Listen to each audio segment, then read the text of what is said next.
Hello friends, मेरा नाम है शिवम और हम लोग मैट्रिक्स और डिटर्मिनेंट का एक लेक्चर सीरीज जो 13 लेक्चर्स था वो कंप्लीट कर चुके हैं। और मैंने मैट्रिक्स और डिटर्मिनेंट का वन शॉट रिवीजन और मैट्रिक्स का कंप्लीट एनसीईआरटी सॉल्यूशन भी आपको बता दिया है, जिसमें 4 एक्सरसाइज है 3.1, 2, 3 एंड 4। उसके बाद डिटर्मिनेंट का मैं एक एनसीईआरटी सॉल्यूशन लेके आया हूँ, जिसमें भी 6 एक्सरसाइजेज हैं 4.1, 2, 3, 4, 5 एंड 6। 4.1 एंड 4.2 हम लोग पहले लेक्चर में डिस्कस कर चुके हैं और ये हमारा है 4.3 और 4.4 को सॉल्व करने वाला ये सिंपल सा लेक्चर सीरीज। ठीक है, इसमें मेरा मोटो सिर्फ एनसीईआरटी सॉल्यूशन कराने का यही रहता है कि मैं डिफरेंट टाइप्स ऑफ क्वेश्चन आपको इंट्रोड्यूस करा सकूं, how to attend that questions ये आपको इंट्रोड्यूस करा सकूं। तो बहुत सारी चीज़ें हैं, तो अच्छा भी लगेगा। और एनसीईआरटी सॉल्यूशन मैं आपको ऑलमोस्ट करा देता हूँ। हर क्वेश्चन तो सॉल्व नहीं कराना चाहिए, ये बात तो फैक्ट है भाई। कुछ तो आप सिंपली आप अपने मन से भी करोगे। तो find the area of triangle, ये पहला क्वेश्चन आपका। इसमें 3 थे क्वेश्चन, इसमें 1, 2, 3 3 क्वेश्चन दिए गए थे जिन्हें मैं एरिया ऑफ ट्रायंगल निकाला था, लेकिन मैं सिर्फ एक ही लिया हूँ। ठीक, सेकंड क्वेश्चन है, इसमें दिखाना है कि ये पॉइंट्स कोलिनियर हैं। तीसरा क्वेश्चन है find the value of k if area of triangle is 4 square unit and what is r इतना। ठीक, ये 2 क्वेश्चन है, जो 2 में से मैं एक ही कराऊंगा। ठीक, तो इस तरीके से सारे क्वेश्चन दिए हुए हैं। तो चलिए बिना देर किए पहले क्वेश्चन की तरफ बढ़ते हैं। Find the area of triangle. मैंने आपको बताया था कि डिटरमिनेंट से एरिया ऑफ ट्रायंगल निकालने का एक फार्मूला था, एरिया ऑफ ट्रायंगल डिटरमिनेंट से आप निकाल सकते हो। कैसे निकालना था, 1/2 x1 x2 x3, ये आपका फार्मूला था, सिंपल फार्मूला। मैं सिर्फ फार्मूला लिख रहा हूँ, एंड 1 एंड 1 एंड 1। ठीक, ये 1 1 एंड 1 था। ठीक, ये आपका फार्मूला है और आपको दिया गया है x1 y1 x2 y2 x3 y3 दिया गया है, सब दिया गया है। तो चुपचाप पुट कर दो, ये आपका एरिया ऑफ ट्रायंगल निकल जाएगा। x1 क्या दिया है, 1 दिया है, x2 दिया है 6, x3 दिया है 4, y1 दिया है 0, y2 दिया है 0 एंड y3 दिया है 3। मैंने आपको डिटरमिनेंट सॉल्व करने का एक बहुत सिंपल तरीका बताया था। सिंपल तरीका ये बताया था कि जिस रो या फिर जिस कॉलम में आपको ज़्यादा से ज़्यादा 0 दिख जाए ना, वैसी के अलावा आपको एक्सपेंड करना है। चलो, तो 1/2 इधर है, एक्सपेंड करना मैंने आपको सिखाया था। इसके अलावा एक्सपेंड करेंगे प्लस माइनस, तो यहाँ पे क्या होगा, माइनस साइन लेके करेंगे। तो यहाँ पे -3 इंटू ये काटेंगे और ये काटेंगे, फिर आपस में ऐसे मल्टीप्लाई कर देंगे, यानी कि 1 1 कम 1 और -6। तो क्या आएगा, यहाँ पे आएगा -5 और -3, -5 और -3 आपस में मल्टीप्लाई होंगे तो 5 3 15। तो क्या सिंपली पॉजिटिव में 15 बनेगा, तो इधर आ जाएगा 1/2 इंटू 15, यानी कि आपका आंसर आ जाएगा 15/2। अब ऐसे ही नहीं छोड़ देंगे आंसर, एक साथ में एक और चीज़ लिखवाएंगे, क्योंकि भैया ट्रायंगल का एरिया निकालना है तो स्क्वायर यूनिट ये ज़रूर लिखेंगे, नहीं तो आपका नंबर कट जाएगा। बहुत सिंपल चीज़ है, इसको लिखना ज़रूरत है। और एक क्वेश्चन मान के चलो, अगर 7 सेट बन रहे हैं, कम से कम 4 से 5 सेट में आपको एक क्वेश्चन तो एरिया ऑफ ट्रायंगल निकालना आ जाएगा बोर्ड्स में, और सीबीएसई बोर्ड्स में भी ये आते हैं। मैंने आपको प्रीवियस ईयर क्वेश्चन कराने की बात कही थी, जो एग्जाम के 1 महीना पहले मैं स्टार्ट करूंगा, तो उस तरीके से इसमें 2 क्वेश्चन और थे। आप इसी तरीके से फार्मूले में रख के आप जिसमें ज़्यादा 0 उसी के लॉन्ग एक्सपेंड कर दो, आपको तुरंत निकल जाएगा, तुरंत काम खत्म। वहाँ पे ज़्यादा बहुत बड़ा कैलकुलेशन नहीं करने की जरूरत है। ठीक, अब उधर से भी निकालते तो भी यही आंसर आता, किसी भी कॉलम के अलॉन्ग आप एक्सपेंड करो, आंसर आपका एक ही आने वाला है। अब दूसरा क्या है, so that the points are collinear. Collinear का मतलब होता है कि 3 जो पॉइंट हैं वो एक ही लाइन में हैं। जब एक ही लाइन में है पॉइंट्स तीनों, तो इनका जो एरिया ऑफ ट्रायंगल होगा वो 0 होगा। क्यों भैया, क्योंकि देखो कोई एरिया ही नहीं बना रहे हैं। अगर 2 पॉइंट कोलिनियर हो, तीसरा इधर उधर हो, तो एक देख लो ट्रायंगल बन रहा है तो एक एरिया बन रहा है। ये यहाँ पे तो कोई एरिया ही नहीं बन रहा है। जब भैया सिंपल सी बात है, जब कोई एरिया ही नहीं बन रहा है, तो यानी कि इसका हम जो लिखेंगे डिटरमिनेंट, ये सिंपल सा वैसे अपने फार्मूले पे लिखेंगे 1/2।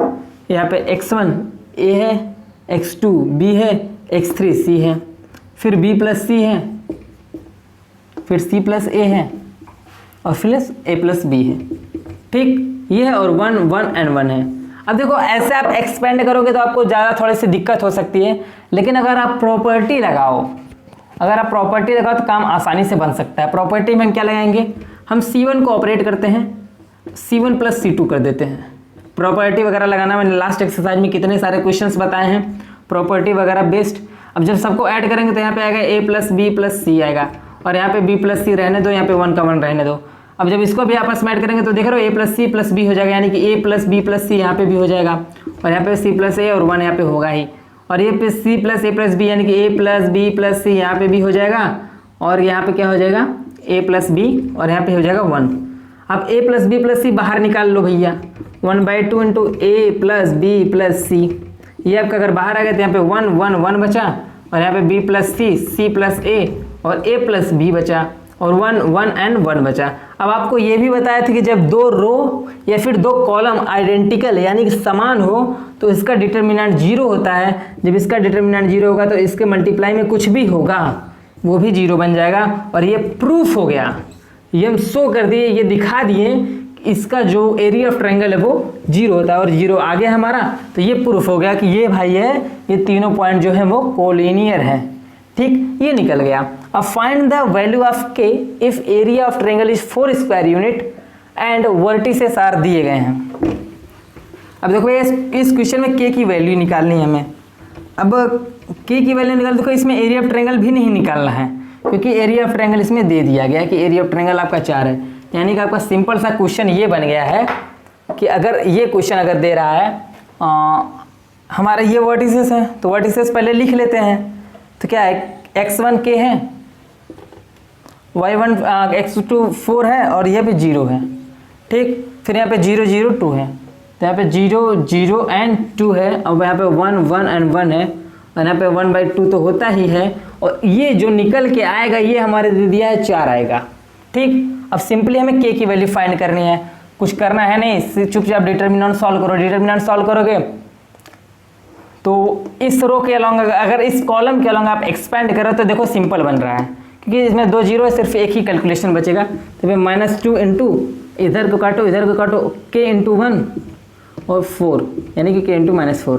तो इसके बाद ये बराबर 4 के आपको दिया गया है कि इसका जो एरिया ऑफ ट्रायंगल वो 4 के बराबर आ गया, तो k की वैल्यू बताओ। अब देखो 1/2, अब आपस में मल्टीप्लाई है तो -2k -+ 4 बराबर 4। ठीक, 1/2 को आपस में अगर अंदर मल्टीप्लाई कर रहे हैं तो ये आ जाएगा -k और +2 = 4, 2 उधर जाएगा, 4 - 2 बराबर 2, यानी कि k बराबर जो आएगा वो -2 हमारा आंसर आएगा। ये सिंपल आपका k की वैल्यू इसमें निकल गई, और सेम तरीके से k की वैल्यू यहाँ पे भी निकल जाएगी। इसको भी यहाँ पे अरेंज करके 4 के बराबर इक्वेट कर दो, यहाँ से भी k की वैल्यू आप सिंपली फाइंड कर सकते हो, इसमें कोई बहुत बड़ा इशू नहीं है। ठीक, ये तीसरा क्वेश्चन भी हो गया है। आप बहुत इजी क्वेश्चंस हैं, मैं जस्ट आपको डिस्कस कर रहा हूँ, आप ये जान जाओ किस तरीके से आप ये सारी चीज़ें सॉल्व कर सकते हो। तो बस वही है, बहुत बड़ा इसमें मुझे बहुत चीज़ें नहीं दिखानी है। अब बोला है चौथे क्वेश्चन में find the equation of line joining 1 2 3 6 using determinant. मतलब बोला है डिटर्मिनेंट की सहायता से हमें एक इक्वेशन बताओ, लाइन का इक्वेशन जिसके 2 पॉइंट्स यहाँ पे दिए गए हैं। मतलब यही लाइन हमें बतानी है, मतलब एक लाइन है जिस पे ये दोनों पॉइंट्स हैं 1/2 और 3 6, ये दोनों पॉइंट हैं, तो इस लाइन का इक्वेशन बताओ क्या है डिटर्मिनेंट के साथ। और आप जानते हो डिटर्मिनेंट का हमारा फार्मूला यही है कि x1 x2 and x3, y1 y2 and y3, 1 1 1 ये है, और 1/2। तो आप सिंपली रख दो फार्मूले पे।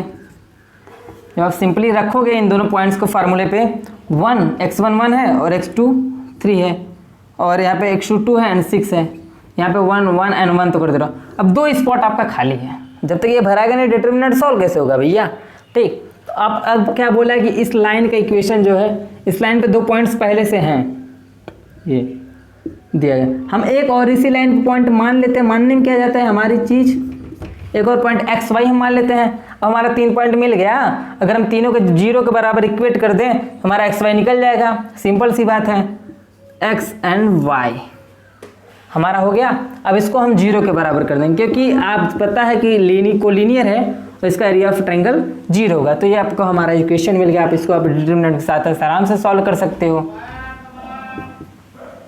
इसमें कुछ आपको डिफरेंट दिख रहा है कि आपको एक्सपेंड ही करना पड़ेगा पूरा। चलो एक्सपेंड कर देते हैं। एक्सपेंड करने में क्या जा रहा है हमारा, अब 1 से 1 लेंगे, फिर 6 - y ठीक, -3 लेंगे 2 माइनस वाई, ठीक, फिर x लेंगे, जब x ले लेंगे तो 2 माइनस 6, यानी कि 2 माइनस 6 ये करेंगे तो ये आपका बनेगा सिंपल सी चीज़ है 1/2 इंटू 6 माइनस वाई, तो 6 माइनस वाई पे हो जाएगा -3 इंटू 6 और यहाँ पे प्लस वाई 3y आ जाएगा, प्लस 2x माइनस 6x, ये आपका आया और ये बराबर है आपका 0 के, हमने वहीं पे आपको मेंशन कर दिया है।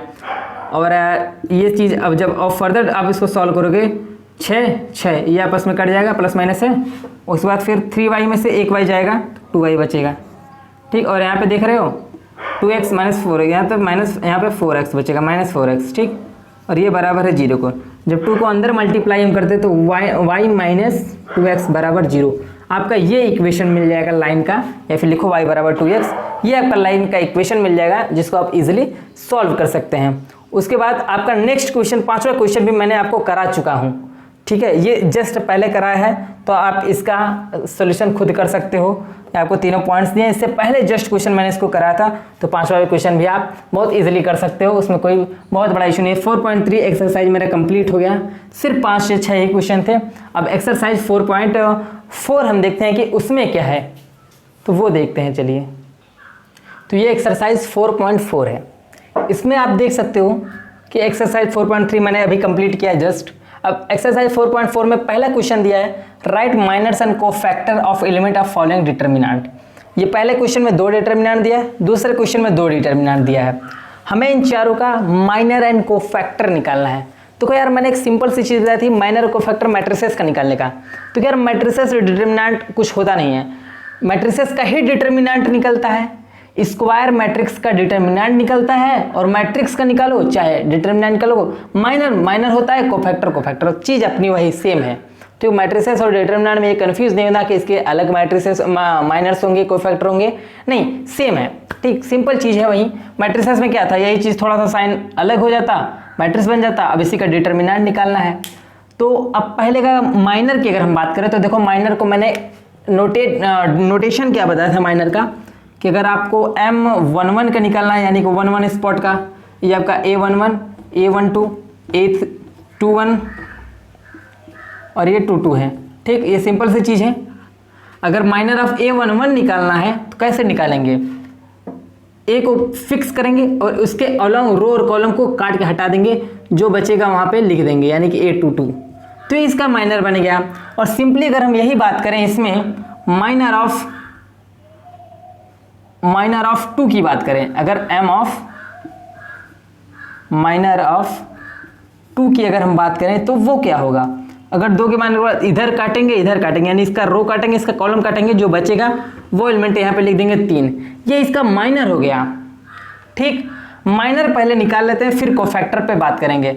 अब माइनर ऑफ -4 का माइनर क्या होगा, -4 के सीधा रो काटो और इसके लंग ये कॉलम काटो, तो क्या है, 0 बचा, तो इसका जो माइनर होगा वो 0 होगा। अगर हम बात करें 0 के माइनर की, चारों एलिमेंट्स के माइनर निकलेंगे, ठीक, अलग अलग एलिमेंट्स के देखो माइनर निकले। अब 0 का इससे काटो, फिर ऐसे 0 से रिलेटेड कॉलम और रो काट दो, फिर बचा क्या, -4, तो यहाँ पे -4 आएगा। अब बचा 3, अब 3 का निकालना है, 3 का क्या निकलेगा, 2 बचा, ठीक। तो इसके माइनर्स हो गए, minor of 2, minor of -4, minor of 0, minor of 3।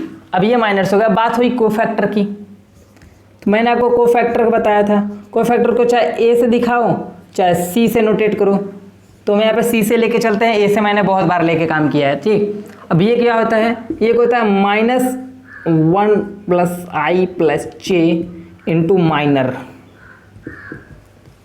यही होता है सिंपल सा कोफैक्टर।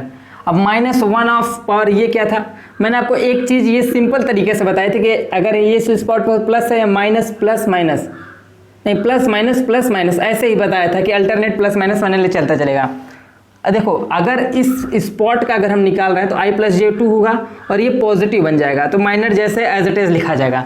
लेकिन अगर इस स्पॉट की कोफैक्टर की बात करेंगे तो 2 + 3 i + j यहाँ पे 3 हो जाएगा और ये माइनस का माइनस ही रहेगा और माइनर ऐसे सिंपली लिख देंगे। चलो भैया, पहले कोफैक्टर ऑफ 2 का निकालते हैं। 2 का कोफैक्टर हमारा क्या होगा, माइनर हमारा 3 है तो 3 तो लिखे रहेंगे, और इस स्पॉट की बात हो रही है तो 3 रहेगा ही, यानी कि कोफैक्टर ऑफ 2 3 है। और कोफैक्टर ऑफ -4 की अगर हम बात करें वो तो 0 है, यहाँ पे प्लस माइनस का कोई इफेक्ट नहीं पड़ेगा तो 0 लिख दो। अब माइनर ऑफ 0 की कोफैक्टर ऑफ 0 की बात कर रहे हैं तो यहाँ पे -4 है, पहले तो -4 लिख दो। और आप देखो 0 किस स्पॉट पे है, 0 इस स्पॉट पे है, यानी कि इस स्पॉट पे 2 1 3, तो यहाँ पे माइनस पहले से एक बार और ऐड होगा, तो माइनस ये ऐड होगा, यानी ये वाली चीज़ यहाँ पे फिर से एक बार माइनस आएगी, 2 1 3 होगा, तो यहाँ पे माइनस माइनस प्लस हो जाएगा, तो इसका कोफैक्टर +4 होगा।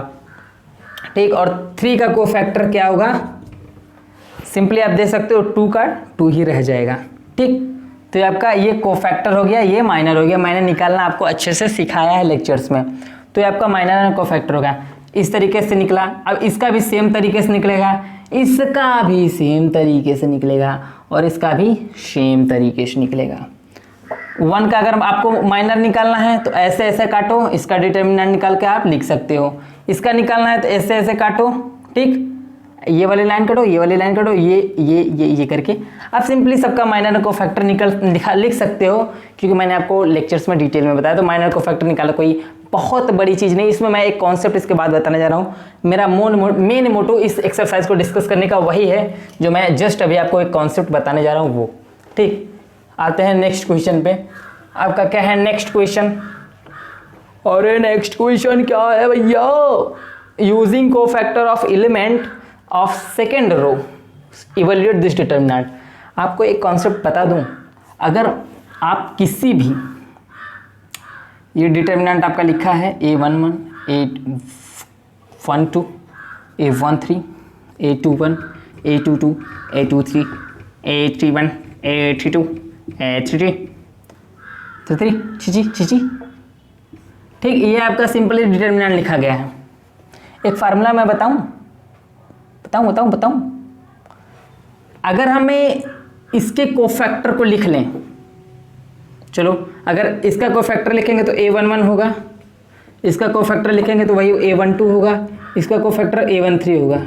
ठीक, अगर इसी के करस्पॉन्डिंग एलिमेंट से इसमें मल्टीप्लाई कर दें, यानी किसका कोफैक्टर लिखा गया है A11 का, तो A11 मल्टीप्लाई कर दो।